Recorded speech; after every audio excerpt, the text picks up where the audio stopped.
What is going on, everybody on YouTube? Max Rock here with a brand new video. And today we're going to be doing a full review of the Moto G6 Play for Boost Mobile. Now with the Moto G6 Play here, you can see that the phone itself is actually designed a little bit different than what Motorola has done for its budget line. You can see that it has like a plastic back and almost look like it's glass, but it's super shiny, and I'm pretty sure if you dropped it, it'll break or crack somewhat. So I can recommend immediately that if you get this phone, get a case and get a screen protector, because unlike me, I don't want you to have a crack on your screen. So we got the Motorola G6 Play here. You can see we got a 13 megapixel camera in the back with an LED flash. We got a fingerprint scanner as well with the Motorola logo in it. On the bottom of the device, we have a micro USB charging port for charging. Got a microphone as well. On the top, you got a headphone jack with a microphone. That's the noise canceling mic there. On the side of the phone, you got your power buttons. It is rigid. And the volume up and down keys. On the left side of the device, you got your SIM tray slot for micro SD card expansion and your nano SIM. Now on the front of the phone, you can see that we have here a 5.7 inch 720p by 1440 screen here. It's an 18:9 aspect ratio, has about 281 pixels per inch. So pretty visible, pretty nice looking, pretty clear. I like it myself. Internal here we have a Snapdragon 427 clocked at 1.4 gigahertz, 2 gigs of RAM, 16 gigs of internal storage, running on 8.0 Oreo. By the way, the battery is 4,000 milliamp hours and it has turbocharging, which is interesting. I can say here with the performance of the device as far as software goes, it is running Android 8.0, so you have some key features that 8.0 comes with that you can just turn off in the setting, like pictures in pictures. You also have the notifications where it's kind of like a cool thing where there's a little cool effect where they align on the bottom, but as you scroll up, they just come up in a like a little tile pattern. I don't know, it's hard to explain. I don't have any notifications right now to show you that, but it's pretty cool. Software experience is pretty nice, but I can say for sure that the 427 and the G6 Play hasn't been running as smooth as the E4 Plus or even the E4, the regular E4 there. And I'm not sure why that is. It's kind of weird.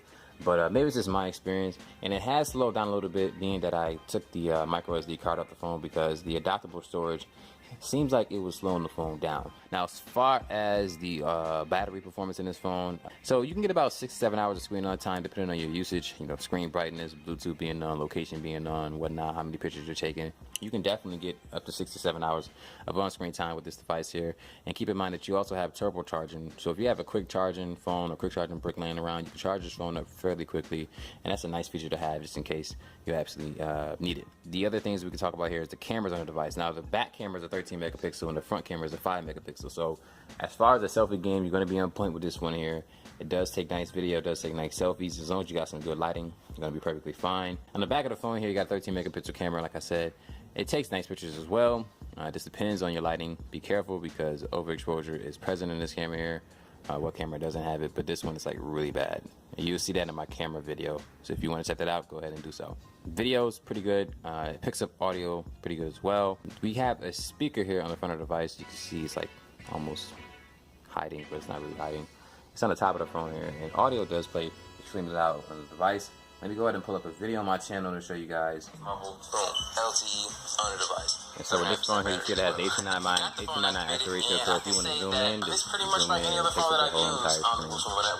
What I can say is that I haven't noticed any noticeable differences between this being connected to the network and another phone being connected to the network. So the speakers itself sounds pretty good. So audio playback on this device here, as far as the speaker goes, is actually pretty good. I love it.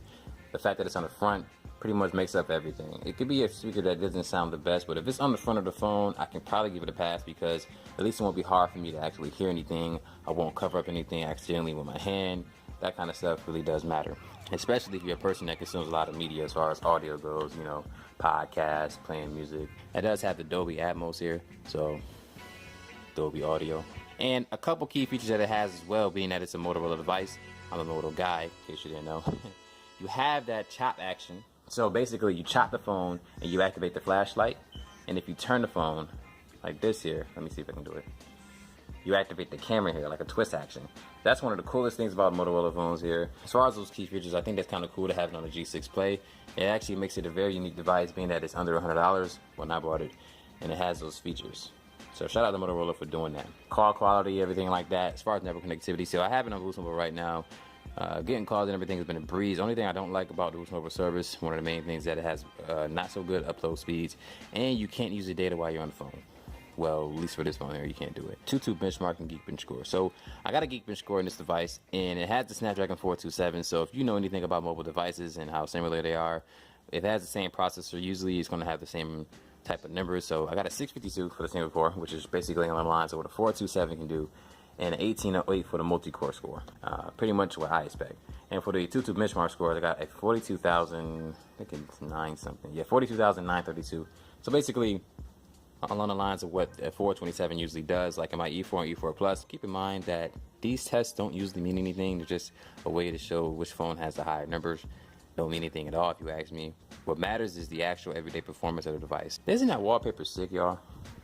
Let me know in the comments if you like that wallpaper. I think it's dope. I can recommend a case, like I said at the beginning of the video, immediately. Get a case immediately for this phone. It's very slippery.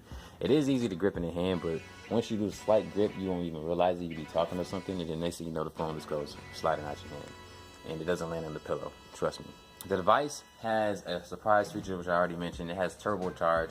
And that's actually a very surprising thing, because being that it has turbocharging and all these other features that Motorola has in the devices that cost a little bit more, it's actually kind of cool because it shows that they're really trying to tackle this market and pack in as many things as possible into these budget phones so they can take over that game and be a dominating force like they already are in that game. They're just trying to push the envelope and push things forward, which I really do appreciate from them. So Motorola, thank you.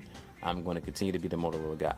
That's going to be the end of this video here. If you have any comments, concerns, or questions, let me know. Yeah, if you want anything specific with the phone in the future, let me know in the comments as well. Subscribe to the channel if you haven't subscribed already. And if you do decide to subscribe, excuse me, I said two words at the same time there. If you do decide to subscribe, make sure you hit that notification bell so that anytime a video is posted to the channel, you'll be notified immediately. Be sure to like this video if you haven't liked it already. But of course, I want to say thank you for watching this video. My name is Max the Rock, and you have a good day. Peace out, y'all.